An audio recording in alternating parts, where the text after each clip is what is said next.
Shrimad Bhagavatam class 49. നമ്മളിന്ന് നോക്കുന്ന സ്കന്ധം 4 അധ്യായം 17 ഋതു ഭൂമിദേവിയോട് കയർക്കുന്നതാണ് ഇവിടുത്തെ വിഷയം. അതിൽ മൈത്രേയൻ പറയുകയാണ്, അങ്ങനെ ഈ സ്തുതി പാഠകരെല്ലാം രാജാവിന് ഋതുവിനെ പറ്റി കുറേ വർണ്ണിച്ച് ഭാവിയിൽ നടക്കാൻ പോകുന്ന കാര്യങ്ങളെല്ലാം വിവരിച്ച് പറഞ്ഞതിൻ്റെ ശേഷം അതിൽ സന്തോഷിച്ച അദ്ദേഹം അവരെ ആദരിച്ചതിന് ശേഷം അഭിഷ്ടദാനങ്ങളെല്ലാം നൽകിയിട്ട് അവരെ സന്തോഷിപ്പിച്ചു. അതിൻ്റെ ശേഷം രണ്ടിൽ പറയുകയാണ്, പിന്നെ ബ്രാഹ്മണ ക്ഷത്രിയ വൈശ്യ ശൂദ്ര മുതലായ എല്ലാ വിഭാഗങ്ങളെയും ജാതിക്കാരെയും വൃത്യന്മാരെയും മന്ത്രിമാരെയും തരംതിരിവൊന്നുമില്ല, എല്ലാവരെയും എന്ന് പറയുകയാണ്. പുരോഹിതന്മാരെയും പുരവാസികളെയും ബ്രഹ്മവാദികളെയും പിന്നെയോ തൊഴിലാളികളെയും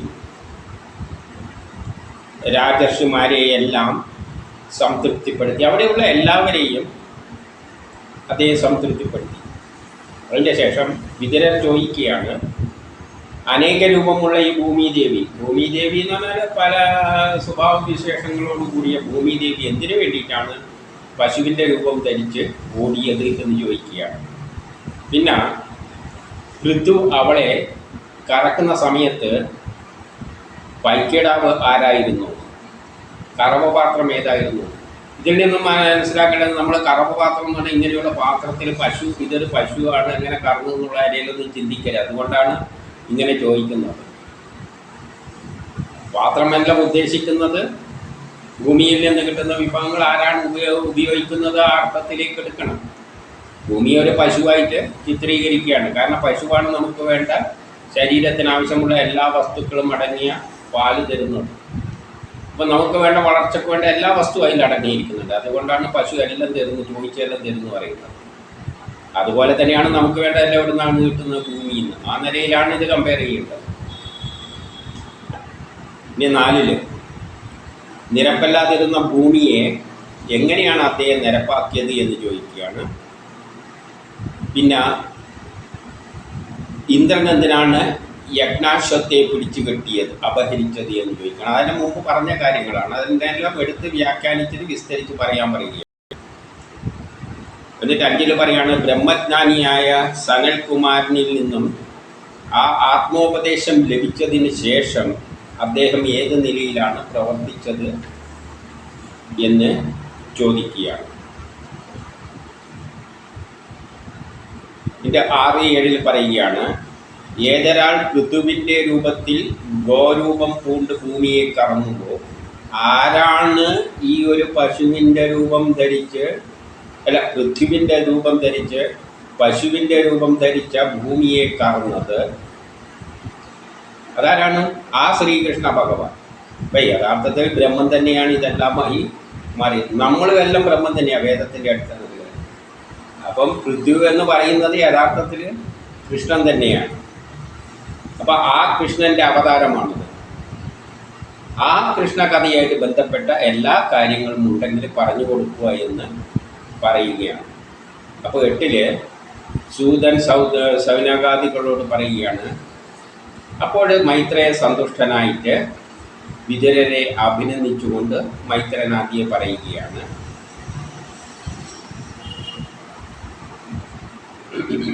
9 എന്താണ് പറയുന്നതെന്ന് വെച്ചാൽ, ബ്രാഹ്മണർ പൃഥ്വിനെ രാജാവായിട്ട് അഭിഷേകം ചെയ്ത സമയത്ത് ഭൂമിയിൽ എന്തുണ്ടായി?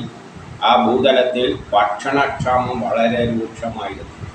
അപ്പോൾ ഈ പൃഥ്വി എന്ന് പറയുന്നത് ആദ്യമായിട്ട് രാജ്യം, അതുവരെ സൗരയൂഥ സിസ്റ്റങ്ങൾ ഗ്രഹങ്ങളല്ലേ ഉള്ളൂ, പൊടിപടലങ്ങൾ.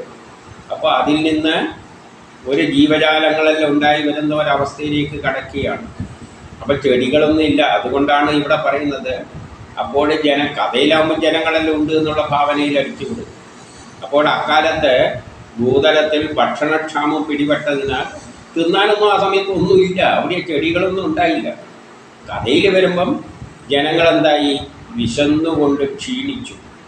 അവർ രാജാവിനെ കണ്ട് സങ്കടം മുഴുവൻ. അപ്പോൾ രാജാവിൻ്റെ അടുത്താണല്ലോ പോയി പറയേണ്ടത്, തിന്നാനൊന്നുമില്ല. രാജാവേ 10 പറയുകയാണ്, രാജാവേ, ഞങ്ങൾ പൊത്തിലെ തീ പോലെ, ഒരു പൊത്തിൻ്റെ അകത്തുള്ള തീ പോലെ. എന്തുകൊണ്ടാണ് പൊത്തിൻ്റെ അകത്തുള്ളതെന്ന് പറഞ്ഞാൽ നമ്മളെ വയറ്റിൻ്റെ അകത്ത് തീ, വയറ്റെന്ന് പറയുന്നില്ലേ തീ കത്തിക്കളന്നു, ആ അർത്ഥത്തിൽ വയറ്റിൻ്റെ അകത്തിലെ തീയിൽ പൊരിയുകയാണ്. അങ്ങനെയാണ്, അതുകൊണ്ടാണ് നമ്മൾ ശരണം പ്രാപിച്ചത്. കാരണം എന്താണ്? ഞങ്ങളുടെ സംരക്ഷകനായ നിയമിതനായിരിക്കുകയാണല്ലോ, നമ്മളെ സംരക്ഷിക്കാൻ അങ്ങനെയാണല്ലോ നിയമിച്ചിരിക്കുന്നത്. അതുകൊണ്ട് അങ്ങേ സംരക്ഷിക്കുകയാണ്. അതായത് ആ ശക്തി വിശേഷത്തിന് ആദ്യത്തെ ജോലി എന്താണ്? ചെടികളും ഭക്ഷണമെല്ലാം, മനുഷ്യർക്ക് വേണ്ട ഭക്ഷണങ്ങളെല്ലാം ആദ്യം ഉണ്ടാക്കിയെടുക്കുക. ഭക്ഷണമില്ലാതെ ഇടത്തിന് സൃഷ്ടിച്ചിട്ട് കാര്യമില്ലല്ലോ. അപ്പോൾ ആദ്യം ഉണ്ടാകേണ്ടത് എന്താണ്? ചെടികളും എല്ലാമാണ്. അപ്പോൾ അതിലൂടെയാണ് ഭക്ഷണം ഉണ്ടാകുന്നത്, ജീവജാലങ്ങൾ ഉണ്ടായിട്ടുള്ളൂ. അപ്പോൾ ആ സമയം ഒന്നുമില്ല. അപ്പോൾ സൃഷ്ടിയുടെ ആദ്യത്തെ സൃഷ്ടിക്രമമാണ് പറയുന്നത്.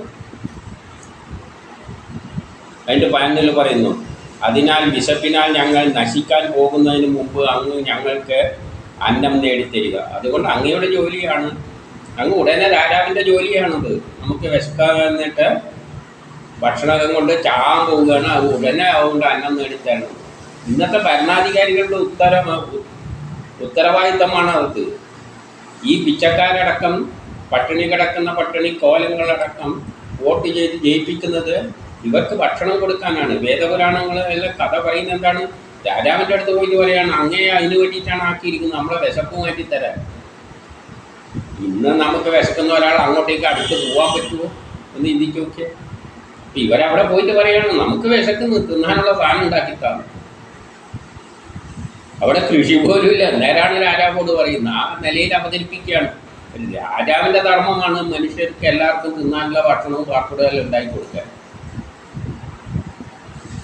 ലോകരക്ഷകനായ അങ്ങ് ലോകരക്ഷകനായിട്ടല്ലേ അവിടെ ആ കസേരയിൽ ഇരിക്കുന്നത്. അതുകൊണ്ട് ഞങ്ങൾക്ക് എന്ത് വേണം?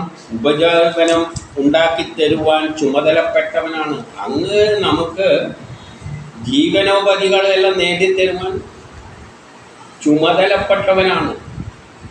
അപ്പോൾ ഇവിടെ ആരെങ്കിലും ഒരു കോലമുണ്ടെങ്കിൽ അവർ പോയിട്ട് രാജാവിൻ്റെ അടുത്ത് പോയിട്ട് ചോദിക്കണം, ഭരിക്കുന്ന ഭരണാധികാരികളോട്, അങ്ങനെ ഇരുത്തിയിരിക്കുന്ന അതിന് വേണ്ടിയാണ്, എൻ്റെ വിശപ്പുമായിട്ട്. അങ്ങനെ എല്ലാവരും ചെല്ലുമായിരുന്നെങ്കിൽ രാജാവിന് എന്ത് പറ്റും? ജനങ്ങളെ കാര്യം നോക്കേണ്ട വരും. ഇതാരും അങ്ങോട്ട് തിരിഞ്ഞു നോക്കൂല. രാജാവിൻ്റെ വഴിക്ക്, ഭരണകർത്താക്കളുടെ വഴിക്ക്. എന്നിട്ട് പറയുകയാണ് മൈത്രേയൻ, പൃഥ്വിരാജാവ് എന്ത് ചെയ്തു?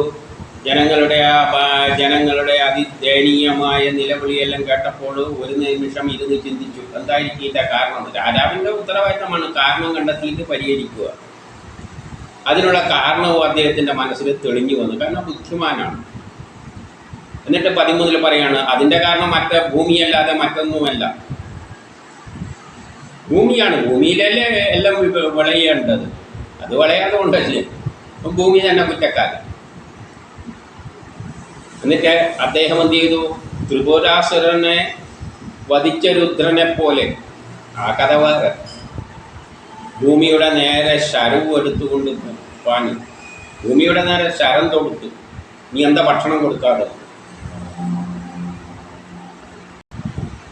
അപ്പം 14 പറയാണ്, ഭൂമി ദേവിയാകട്ടെ അത് കണ്ടിട്ട് പേടിച്ചിട്ട് ഒരു പശുവിൻ്റെ രൂപം എടുത്തിട്ട് ഓടി എന്നാണ് പറയുന്നത്. ഏതുപോലെ? വേടനെ കണ്ട മാൻപേടയെ പോലെ പശുവിൻ്റെ രൂപം എടുത്ത് ഓടി എന്ന് പറഞ്ഞാൽ യഥാർത്ഥത്തിൽ ഭൂമി എന്തിന് സമാനമാണ്? പശുവിന് സമാനമാണ്. നമുക്ക് വേണ്ടതെല്ലാം, നമ്മുടെ ശരീരത്തിന് വേണ്ട എല്ലാ ഭക്ഷണ പദാർത്ഥത്തിലടങ്ങിയ വൈറ്റമിനും എല്ലാം, പ്രോട്ടീൻ എന്താ വേണ്ടതെന്ന് വെച്ചാൽ പാലിൽ മാത്രമുണ്ട്. അതുകൊണ്ടാണ് പശുവിനെ പോലെ ഭൂമി എന്താണ്? ഭൂമിയിൽ ഇതെല്ലാം ഉണ്ട്, നമ്മൾ അധ്വാനിച്ചിട്ട് ഉണ്ടാക്കിയെടുത്താൽ മതി. പക്ഷെ ഭൂമി അവിടെ കൊടുക്കുന്നില്ല. അതുകൊണ്ടാണ് ഭൂമി ഓടാൻ തുടങ്ങി. 15 കോപത്താറ്റ് വന്ന കണ്ണുകളുമായി പൃഥ്വി ചക്രവർത്തി വില്ലിൽ ശരം കൊടുത്തുകൊണ്ട് പിന്നാലെ ഓടി എന്ന് പറയുകയാണ്. ഇത് 16 അപ്പം 14 പറയാണ്, ഭൂമിദേവി എന്തെയാണ്? ദിക്ക് വിദിക്ക് വിണ്ണ് മണ്ണ് എന്നിവിടങ്ങളിലെല്ലാം ഓടി. പിന്നിൽ തിരിഞ്ഞു നോക്കിയപ്പോൾ അദ്ദേഹം കൊണ്ട് പിന്നാലെ വില്ലും തൊടുത്തുകൊണ്ട് പിന്നാലെ വരുന്നു. അപ്പം ഭൂമി ഓടുക എന്നുള്ള ഭൂമി ആകാശത്തിലൂടെ എന്ത് ചെയ്തുകൊണ്ടിരിക്കുകയാണ്? സഞ്ചരിച്ചുകൊണ്ടിരിക്കുകയാണ്. അതാണ് ഇവിടെ കഥയിൽ ഓടുന്നതായിട്ട് ചിത്രീകരിച്ചത്.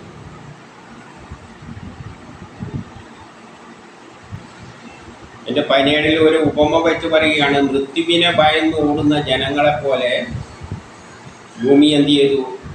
ഭയന്ന് സുരക്ഷിത സ്ഥാനം തേടിയിട്ട് എല്ലായിടത്തും ഓടി നടന്ന് അവസാനം ഒരിടത്തിലും സുരക്ഷിത സ്ഥാനമില്ല എന്ന് കണ്ട് നൊമ്പരം കൊള്ളുന്ന ഹൃദയത്തോടു കൂടി തിരിച്ചവിടെ വന്നു. തിരിച്ചവിടെ വന്നു എന്ന് പറഞ്ഞാൽ എങ്ങനെയാണ്? ഭൂമി ചുറ്റുന്നത് വട്ടത്തിലാണ്. അപ്പം വട്ടത്തിൽ ചുറ്റി ഓടിക്കഴിഞ്ഞിട്ട് പിന്നെ അവസാനം എവിടെ തന്നെ എത്തും? അവിടെ തന്നെ എത്തും. ഉയരത്തല്ലേ എത്തും. വട്ടത്തിലോടുമ്പോൾ നമ്മൾ ഇവിടുന്ന് ഓടിയാൽ, ഇങ്ങനെ ഓടിയാലും പിന്നെ എവിടെ തന്നെ എത്തുക? ഒരിക്കലും സുരക്ഷിതം കിട്ടിയില്ല. പിന്നെ വന്ന സ്ഥലത്ത് തന്നെ സയൻസിലെ കാര്യം കഥരൂപത്തിൽ ഇങ്ങനെ പറയുന്നതേ ഉള്ളൂ. എന്നിട്ട് 18 പറയാണ്, എന്നിട്ട് മഹാനുഭാവനോട് ഇങ്ങനെ പറഞ്ഞു, ഹേ ധർമ്മദയാലു, അങ്ങ് ധർമ്മമുക്തിൻ്റെ അധിപനാണ്, എന്നെ കൂടി രക്ഷിക്കുക. എന്നെ അങ്ങ് രക്ഷിക്കണം. കാരണം എല്ലാവരെയും രാജാവ് എന്ന് പറഞ്ഞാൽ എല്ലാവരെയും രക്ഷിക്കണ്ടേ? എന്നെ കൂടി രക്ഷിക്കുക. അങ്ങ് സർവ്വചരാചരങ്ങളുടെയും പാലകനാണ്. ഈ പറയുന്നതിനർത്ഥം ഒരാൾ രാജാവാവുകയാണെങ്കിൽ അയാൾ ജീവജാലങ്ങളെ മാത്രം രക്ഷിച്ചാൽ പോരാ, പ്രകൃതിയെ രക്ഷിക്കണം, സമൂഹത്തെ പ്രകൃതിയെല്ലാം രക്ഷിക്കാൻ ബാധ്യസ്ഥനാണ് ഒരു രാജാവ്.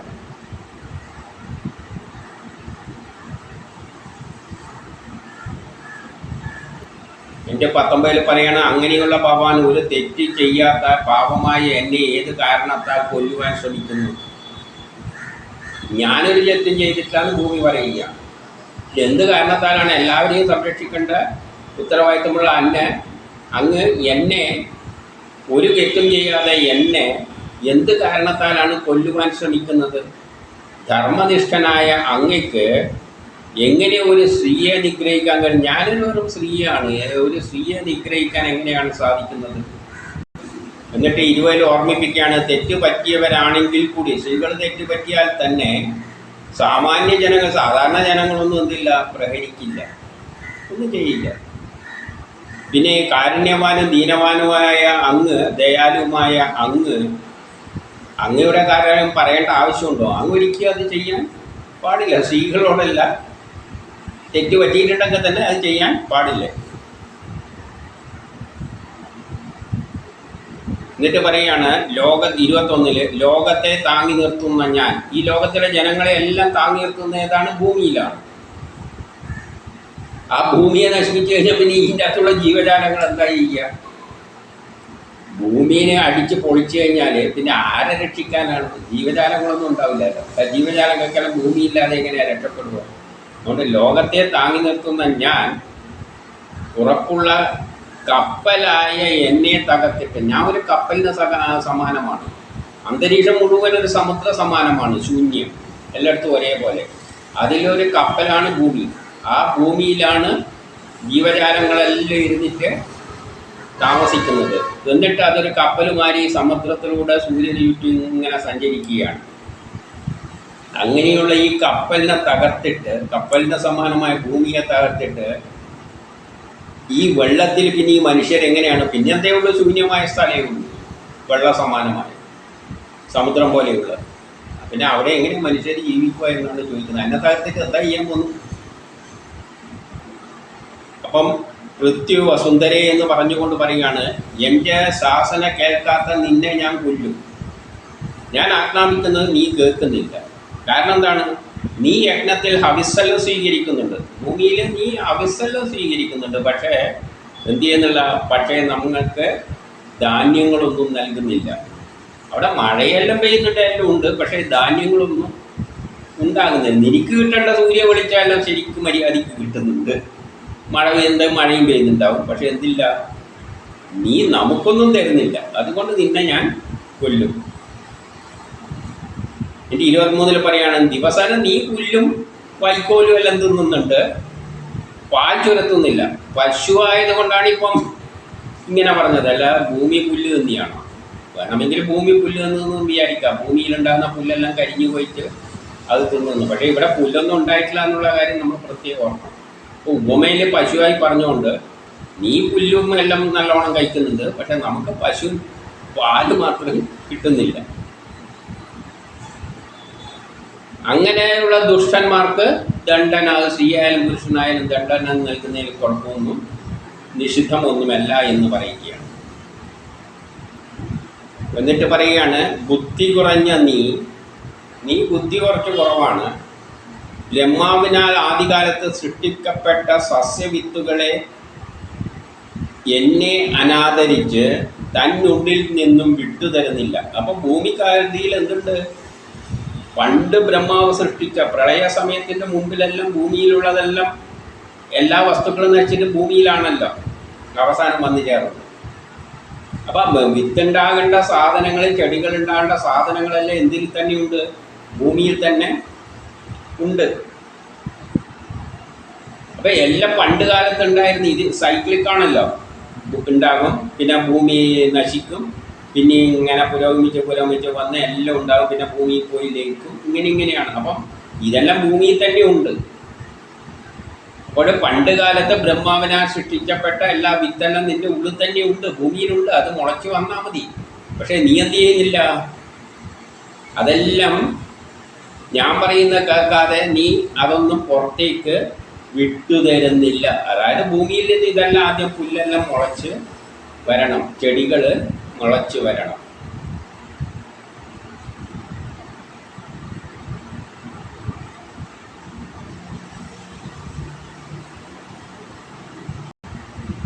അതുകൊണ്ട് പൃഥ്വിരാജാവ് പറയുകയാണ്, വിശന്നു വലഞ്ഞ ജനങ്ങളുടെ കരച്ചിൽ നിന്നെ ഞാൻ ശരം കൊണ്ട് തുണ്ടമാക്കിയിട്ട് കഷ്ണമാക്കിയിട്ട്, അതായത് പശു ഇറക്കിയാണ് കൊടുക്കാൻ പോകുന്നത് ജനത്തിന്. ഇത് പശുവാണല്ലോ, ആ കഥയിൽ പശുവാണ്, ഭൂമിയാണ്. കഥയിൽ പറയുമ്പോൾ ചിലപ്പം ഭൂമി എന്ന് പറയും. നേരത്തെ പറഞ്ഞ എന്താണ്? ഭൂമി നശിച്ചു പോയാൽ പിന്നെ എങ്ങനെ ജീവജാലങ്ങൾ താമസിക്കുവാണ്. ഇപ്പം പറയുന്നത് പശുവാണ്. നിന്റെ പശുവിനത്തെ ഇറച്ചിയെ ഞാൻ തുണ്ടമാക്കിയിട്ട് അതുകൊണ്ട് ജനങ്ങളുടെ വിശപ്പും ദാഹുമെല്ലാം ഞാൻ വിശപ്പെല്ലാം തീർത്തു കൊടുക്കുന്ന പറയുകയാണ്. അതായത് പശു ഇറച്ചി ഞാൻ അവർക്ക് കൊടുക്കും. നിന്നെ കൊന്നിട്ട് നിൻ്റെ ഇറച്ചി ഞാൻ അവർക്ക്, പശു ഇറച്ചി ഞാൻ കൊടുക്കും. ആരും? പൃഥ്വിരാജാവ് ജനങ്ങളോട് പറയുകയാണ്. 26 പറയുകയാണ്, സ്ത്രീയോ പുരുഷനോ നപുംസകമോ ആരോ ആയിക്കോട്ടെ, തന്നെക്കുറിച്ച് മതിപ്പ്, സ്വയം അഹങ്കരിച്ച് എന്നർത്ഥം. അഹങ്കരിച്ചിട്ട് പ്രാണികളിൽ അനുകമ്പയും ഇല്ലാതെ വന്നാൽ അവനെ വധിക്കുന്നത് രാജാവിനെ സംബന്ധിച്ചിടത്തോളം നിഷിദ്ധമൊന്നുമല്ല. നീ അഹങ്കാരമാണ്, അതേസമയം നിനക്ക് ജനങ്ങളോട് ഒരു ദയയുമില്ല. അതുകൊണ്ട് നിന്നെ വധിക്കുന്നതിന്, രാജാവിനെ വധിക്കുന്നതിന് വേറെ അധർമ്മമായിട്ടൊന്നും കാണേണ്ട കാര്യമില്ല. അതുകൊണ്ട് 27 പറയുകയാണ്, നീ ദുർവിനീതയാണ്, നിനക്കൊരു ദയയുമില്ല. അഹങ്കാരിയുമായ നിന്നെ, ആയ ഗോരൂപം ധരിച്ച നിന്നെ ഞാൻ എന്ത് ചെയ്യും? എൻ്റെ ശരത്താൽ തുണ്ടാക്കിയിട്ട് മാറ്റിയിട്ട്, അതായത് ആ പശുവിനെ തുണ്ടമായിട്ട് കഷ്ണമാക്കി മാറ്റിയിട്ട് എൻ്റെ യോഗബലം കൊണ്ട് ഞാൻ എന്ത് ചെയ്യും? ഈ പ്രജകളെയെല്ലാം നിലനിർത്തും. 28 പറയുകയാണ്, ഇപ്രകാരം കോപത്താൽ അന്ധകനെ പോലെ ഇരിക്കുന്ന പൃഥ്വിനെ ഭൂമിദേവി നമസ്കരിച്ചു. അപ്പം ഇങ്ങനെ കോപത്തെല്ലാം അന്ധകനെ പോലെ നിൽക്കുകയാണ് പൃഥ്വി. അപ്പം ഭൂമിദേവി നമസ്കരിച്ചിട്ട് ഊപ്പുകൈയോടുകൂടി വിറച്ചുകൊണ്ട് പറഞ്ഞു എന്ന് പറയുകയാണ്. അപ്പോൾ ഈ പശുവായി നിൽക്കുന്ന ഭൂമി പറയുകയാണ് 29 യോഗമായാൽ പല രൂപത്തിൽ പല ഗുണങ്ങളോടെ പ്രതിഭാസിക്കുന്ന പരമപുരുഷന് നമസ്കാരം. യഥാർത്ഥത്തിൽ നീ ആ പരമപുരുഷനാണ്, നീ തന്നെയാണ്. ആ പരമപുരുഷൻ എങ്ങനെയുള്ളതാണ്? പല രൂപത്തിൽ നിൽക്കുന്നതാണ്. നീയും പരമപുരുഷനാണ്, ഞാനും പരമപുരുഷൻ തന്നെയാണ്. അർത്ഥം വരത്തക്കൊണ്ടാണ് പറയുന്നത്. യോഗമായാലാണ് ഇങ്ങനെ ഓരോ രൂപത്തിലെല്ലാം വന്നിട്ട് ഇങ്ങനെയെല്ലാം പറയുന്നത്. അപ്പം നീ പരമപുരുഷനാണ്, നീ യഥാർത്ഥത്തിൽ ആ ബ്രഹ്മം തന്നെയാണ്. ഞാനും അത് തന്നെയാണ്. പല രൂപത്തിൽ പല ഗുണങ്ങളോടെ പ്രതിഭാസം. നീ ഒരു ഗുണത്തിൽ നിൽക്കുന്നു, ഞാനൊരു ഗുണത്തിൽ നിൽക്കുന്നു. പ്രതിഭാസിക്കുന്ന ആ പരമപുരുഷന് നമസ്കാരം. ആർക്കാണ് നമസ്കാരം പറയുന്നത്?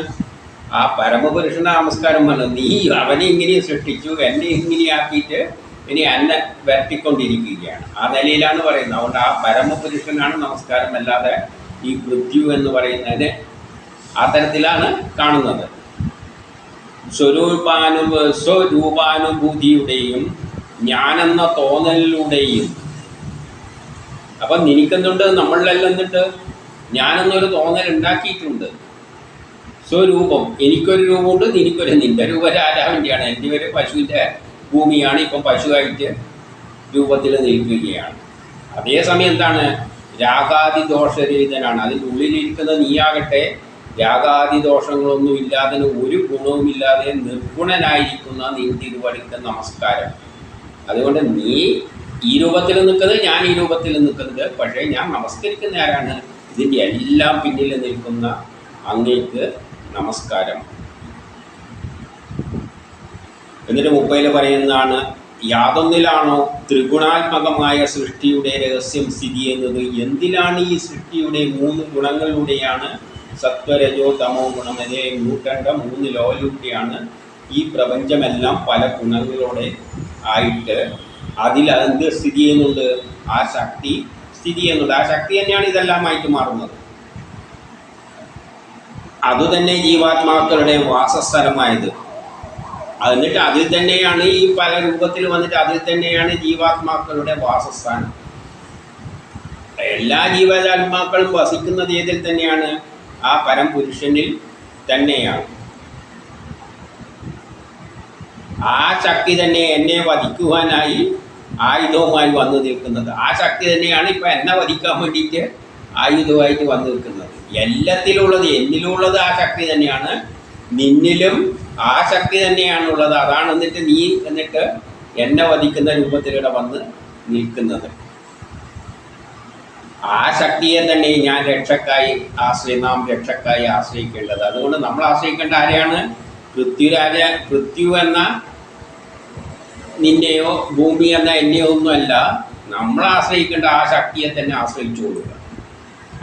അതിൻ്റെ കളിയാണ് ഇതത്രയും എന്നാണ് പറഞ്ഞുകൊണ്ട് വരുന്നത്. എന്നിട്ട് 31 പറയുന്നു,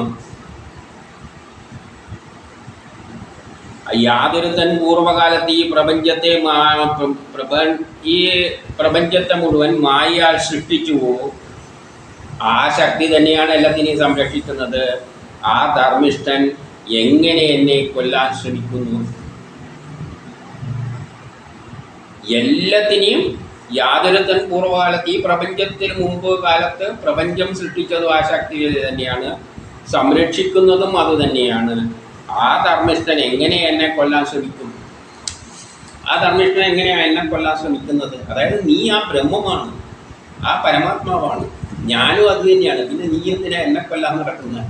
രണ്ടും ഒരേ ശക്തി തന്നെയാണ്, 2 വേഷം കിട്ടി വന്നതാണ്. യാതൊരാൾ ബ്രഹ്മാവിനെ സൃഷ്ടിക്കുകയും 32 പറയാണ്, ഇത് പ്രപഞ്ചം ഉണ്ടാക്കുന്നതിൻ്റെ പിന്നിലുള്ള ആ ശക്തി അതിനെ കണ്ണും മൂക്കും വെച്ചിട്ട് കഥയിൽ അവതരിപ്പിക്കും. പക്ഷേ അതൊരു ഫലമാണ്. ഈ ബ്രഹ്മവും ഒരു ഫലമാണ്, ഏതോ ഒരു ശക്തി വിശേഷം. അത് ആദ്യം ഒരു ബ്രഹ്മാവായിട്ട് വന്നു, എന്തിന്? സൃഷ്ടിക്കാൻ വേണ്ടി, ഒരു സൃഷ്ടി നടത്തുന്ന ഒരു ശക്തിയായിട്ട് വന്നു. യാതൊരാൾ ബ്രഹ്മാവിനെ സൃഷ്ടിക്കുകയും ബ്രഹ്മാവിനെ കൊണ്ട് സൃഷ്ടി നടത്തിക്കുകയും അദ്ദേഹത്തെ സൃഷ്ടിച്ചിട്ട് അദ്ദേഹത്തെ കൊണ്ട് സൃഷ്ടി നടത്തിക്കുകയാണ്. ബ്രഹ്മാവിനെ സൃഷ്ടിച്ചിട്ട് ബ്രഹ്മാവിനെ കൊണ്ട് സൃഷ്ടി നടത്തിക്കുകയാണ്. അല്ലാതെ അയാൾക്ക് നേരിട്ടങ്ങ് ചെയ്താൽ പോരെ? അതൊന്നും ചെയ്യില്ല. ആ ശക്തി ഇങ്ങനെ ഓരോ വളഞ്ഞ വഴിയിലൂടെ ഓരോ രൂപത്തിൽ വന്നിട്ട് സൃഷ്ടി നടത്തിക്കുകയും ചെയ്തു. ഏകനായ ശക്തി മായയാൽ പലതായി തീർന്നു. അവൻ ഏകനാണ്, പക്ഷെ എന്ത് ചെയ്ത്? മായ വെച്ചുകൊണ്ടാണ് ഇങ്ങനെ പല രൂപത്തിൽ വന്നിരിക്കുന്നത്.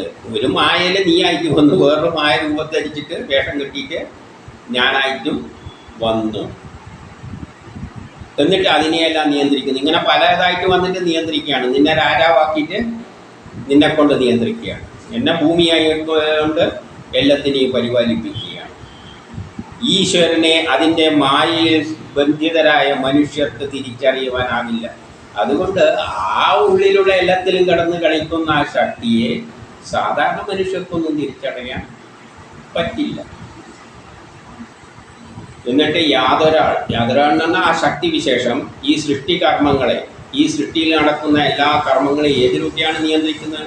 ഇന്ദ്രിയങ്ങളുടെയും ഈ 33 ഈ പ്രപഞ്ചത്തിലുള്ള എല്ലാ വസ്തുക്കളിലൂടെയും ബുദ്ധിയിലൂടെയും അഹങ്കാരത്തിലെയും കൂടെയും എല്ലാമാണ് കൊണ്ട് നടക്കുന്നത്. ഈ സൃഷ്ടി നടത്തുന്നതിനുള്ള ആ ശക്തി എന്ത് ചെയ്യുന്ന സൃഷ്ടികർമ്മങ്ങളെ എങ്ങനെയാണ് ഓരോ ജീവജാലങ്ങളുടെയും സൃഷ്ടിയെയും കർമ്മം ചെയ്യിപ്പിക്കുകയും ചെയ്യുന്നത്? ഇന്ദ്രിയങ്ങൾ കൊടുത്തിട്ടുണ്ട്, 33 വസ്തുക്കൾ കൊടുത്തിട്ടുണ്ട്, കല്ലും മണ്ണും ജലമെല്ലാം പെട്ടു അതെല്ലാം കുഴച്ചിട്ട് തന്നെ എന്തുണ്ടാക്കുന്ന വീടുണ്ടാക്കുന്നത്.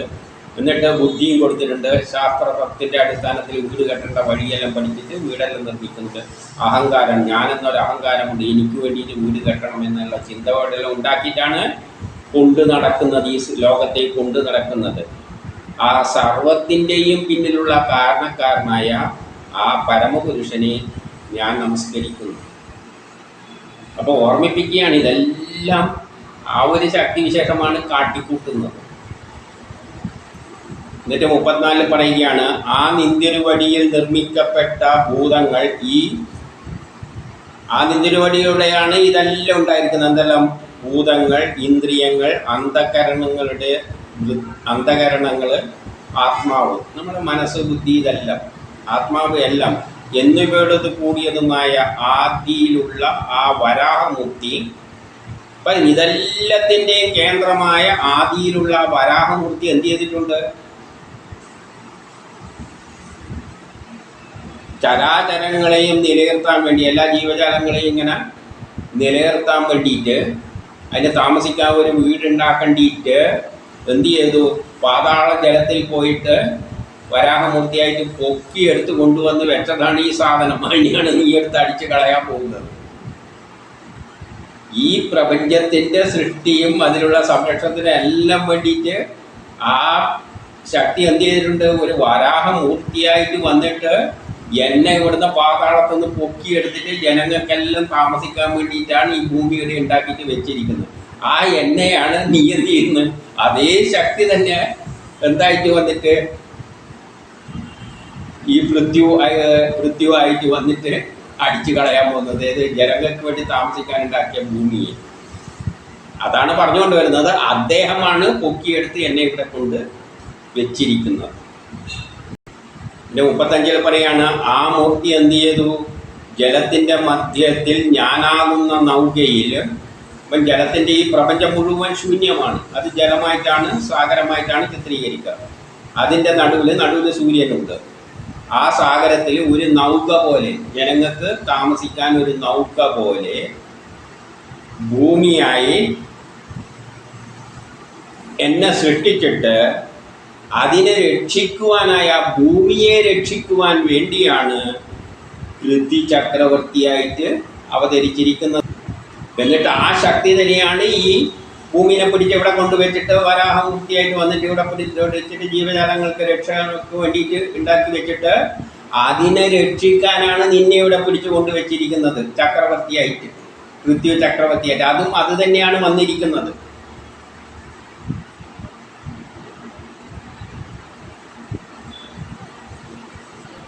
അപ്പം ആ ശക്തി തന്നെയാണ് എന്തായിട്ട് അവതാരമായിട്ട് ഇവിടെ ഈ ഭൂമിയെ എന്നെ രക്ഷിക്കാൻ വേണ്ടി ഇവിടെ വന്നിരിക്കുന്നത്. ആ ശക്തി തന്നെയാണ് ഇപ്പോൾ എന്തിനു വേണ്ടിയിട്ട് എന്ത് ചെയ്യുന്നത്?